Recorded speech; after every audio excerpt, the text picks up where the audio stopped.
السلام علیکم ورحمۃ اللہ وبرکاتہ۔ آپ تمام حضرات خیریت اور عافیت کے ساتھ ہوں گے، اللہ پاک سے اس کی امید رکھتا ہوں۔ آئیے ہم اور آپ مل کر حضرت محمد صلی اللہ علیہ وسلم کی سیرت مبارکہ سماعت فرمائیں۔ غزوہ احد۔ احد مدینہ کے قریب ایک پہاڑ ہے جس جگہ جہاد ہوا ہے، اسی جگہ حضرت ہارون علیہ السلام کی قبر بھی ہے۔ یہ بھی اتفاق جمہور شوال 3 ہجری میں ہوا ہے اور تاریخ میں مختلف اقوال ہے۔ 11، 10، 9، 8، 7 ذوالقعدہ شرح مواہب صاد 40 جلد 3۔ بدر کے شکست خوردہ مشرکین نے سال بھر کے بعد جب کچھ ہوش سنبھالا تو حرارت انتقام بڑھنے لگی اور اس مرتبہ اہتمام سے مدینہ پر چڑھائی کا ارادہ کیا، اور اس غرض کے لیے 3000 نوجوانوں کا لشکر پورے ساز و سامان کے ساتھ مدینہ کی طرف بڑھا، جن میں سے 700 زمین اور 2 گھوڑے۔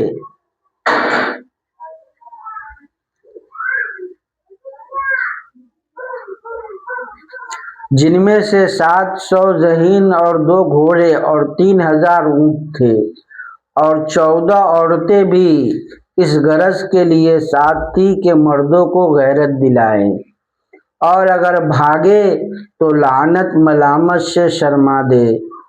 ادھر حضرت صلی اللہ علیہ وسلم کے چچا حضرت عباس رضی اللہ عنہ جو اس وقت اسلام لا چکے تھے مگر ابھی تک مکہ ہی میں مقیم تھے، انہوں نے فوراً تمام حالات لکھ کر ایک تیز رقاصد کے ساتھ حضرت صلی اللہ علیہ وسلم کے پاس بھیج دیے۔ آپ کو اطلاع ہوئی تو فوراً 2 آدمی تحقیق حالات کے لیے بھیجے۔ انہوں نے آ کر خبر دی کہ قریش کا لشکر مدینہ آ پہنچا۔ چونکہ شہر پر حملے کا اندیشہ تھا، ہر طرف پہرے بٹھا دیے گئے، اور صبح کو آپ صلی اللہ علیہ وسلم صحابہ رضی اللہ عنہ سے مشورہ کرنے کے بعد 1000 صحابہ کی جمعیت کے ساتھ مدینہ سے باہر تشریف لائے، جن میں عبداللہ بن ابی منافق اور اس کے 300 ہم خیال منافقین بھی شامل تھے۔ یہ سب کے سب راستے ہی سے واپس ہو گئے، اور اب مسلمانوں کا لشکر صرف 700 ہی رہ گیا۔ فوج کی ترتیب اور صحابہ رضی اللہ عنہ کے لڑکوں کا شوق جہاد۔ مدینہ سے نکل کر جب فوج کا جائزہ لیا گیا تو کمسن بچے واپس کر دیے گئے، مگر بچوں میں جہاد کے ذوق و شوق کا یہ عالم تھا کہ جب رافع بن خدیج رضی اللہ عنہ سے کہا گیا کہ تمہاری عمر کم ہے، تم واپس جاؤ، تو پنجوں کے بل تن کر کھڑے ہو گئے اور اونچے معلوم ہونے لگے، چنانچہ وہ جہاد میں لے لیے گئے۔ سمرہ بن جندب رضی اللہ عنہ جوان کے ہم عمر تھے، جب انہوں نے دیکھا تو عرض کیا کہ میں تو رافع کو لڑائی میں پچھاڑ سکتا ہوں، اگر وہ جہاد میں لیے جاتے ہیں تو مجھے بدرجہ اولیٰ لینا چاہیے۔ ان کے کہنے کے مطابق دونوں میں مقابلہ کرایا گیا۔ سمرہ رضی اللہ عنہ نے رافع کو پچھاڑ دیا اور ان کو بھی جہاد میں لے لیا گیا۔ تاریخ طبری ج3۔ کیا اشاعت اسلام کو بروج شمشیر سے کہنے والے ان قربانیوں کو دیکھ کر اپنے افتراء سے نہ شرمائیں گے؟ الغرض مقابلے پر پہنچ کر نبی اکرم صلی اللہ علیہ وسلم نے صف آرائی فرمائی۔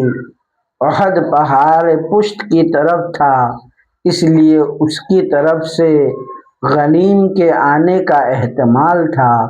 آپ صلی اللہ علیہ وسلم نے 50 آدمی پہاڑ پر پہرے کے لیے کھڑے کر دیے اور ارشاد فرمایا کہ مسلمانوں کو فتح ہو یا شکست، مگر تم اپنی جگہ سے نہ ہلنا۔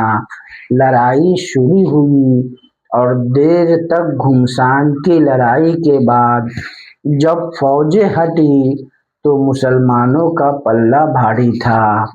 قریش بدحواس ہو کر منتشر ہو گئے۔ مسلمانوں نے مال غنیمت جمع کرنا شروع کر دیا۔ یہ دیکھتے ہی وہ لوگ بھی اپنی جگہ چھوڑ کر یہاں سے وہ لوگ بھی اپنی جگہ چھوڑ کر یہاں آ گئے، جن کو عقب کی جانب پہاڑ کی نگرانی کے لیے مقرر فرمایا تھا۔ ان کے امیر عبداللہ بن جبیر رضی اللہ عنہ نے بہت منع کیا، مگر وہ یہ سمجھ کر کہ اب یہاں ٹھہرنے کی ضرورت نہیں رہی، یہاں سے ہٹ گئے، نہ رکے اور یہاں صرف چند صحابہ رضی اللہ عنہ رہ گئے۔ یہ دیکھ کر خالد بن ولید نے جو ابھی تک مسلمان نہ ہوئے تھے اور کفار کی طرف سے لڑ رہے تھے، عقب کی جانب سے دفعتاً حملہ کیا۔ عبداللہ بن جبیر رضی اللہ عنہ اور ان کے باقی ماندہ چند ساتھیوں نے نہایت جانبازی کے ساتھ ان کا مقابلہ کیا۔ بالآخر سب کے سب شہید ہو گئے۔ اب راستہ صاف ہو گیا تو خالد اپنے دستے کے ساتھ مسلمان پر ٹوٹ پڑے اور دونوں فوجیں اس طرح مل گئی کہ خود مسلمانوں کے ہاتھ سے مارے گئے۔ مصعب بن عمیر رضی اللہ عنہ شہید ہوئے۔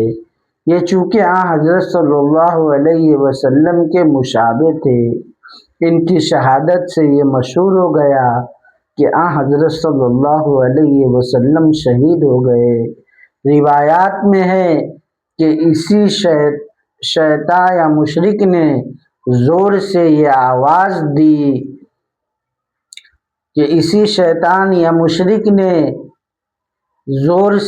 آواز دے دی کہ محمد صلی اللہ علیہ وسلم قتل ہو گئے۔ زرقانی شرح مواہب ص 33ج2۔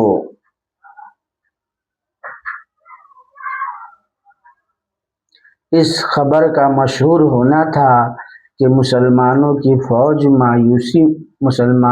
فوج میں مایوسی چھا گئی۔ بڑے بڑے بہادروں کے پاؤں اکھڑ گئے، لیکن بہت سے جانثار لوگ اس وقت بھی برابر سرگرم قتال تھے، مگر سب کی نگاہیں اسی کعبہ مقصود صلی اللہ علیہ وسلم کو اشتیاق کے ساتھ ڈھونڈ رہی تھی۔ سب سے پہلے حضرت کعب بن مالک رضی اللہ عنہ کی نظر آپ صلی اللہ علیہ وسلم پر پڑی تو انہوں نے خوشی سے پکارا کہ مبارک ہو، رسول اللہ صلی اللہ علیہ وسلم یہاں بخیر و عافیت تشریف فرما ہے۔ یہ سنتے ہی صحابہ رضی اللہ عنہ آپ صلی اللہ علیہ وسلم کی طرف دوڑ پڑے، مگر ساتھ کفار نے بھی سب کی طرف سے ہٹ کر اسی جانب رخ کیا۔ کئی مرتبہ آپ صلی اللہ علیہ وسلم پر حملہ ہوتا، مگر آپ صلی اللہ علیہ وسلم محفوظ رہے۔ ایک مرتبہ جب کفار نے ہجوم کیا تو ارشاد ہوا، کون مجھ پر جان دیتا ہے؟ حضرت زیاد بن سکن رضی اللہ عنہ مع 4 اصحاب کے آگے بڑھے۔ سب کے سب نہایت دلیرانہ جانبازی کے ساتھ شہید ہو گئے۔ جب زیاد رضی اللہ عنہ زخمی ہو کر گرے تو ارشاد فرمایا کہ ان کا کلاشا قریب لاؤ. لوگ اٹھا لائے. اس وقت تک کچھ جان باقی تھی. قدموں پر منہ رکھ دیا. اسی حالت میں جان دے دی. سبحان اللہ وما علینا الا البلاغ.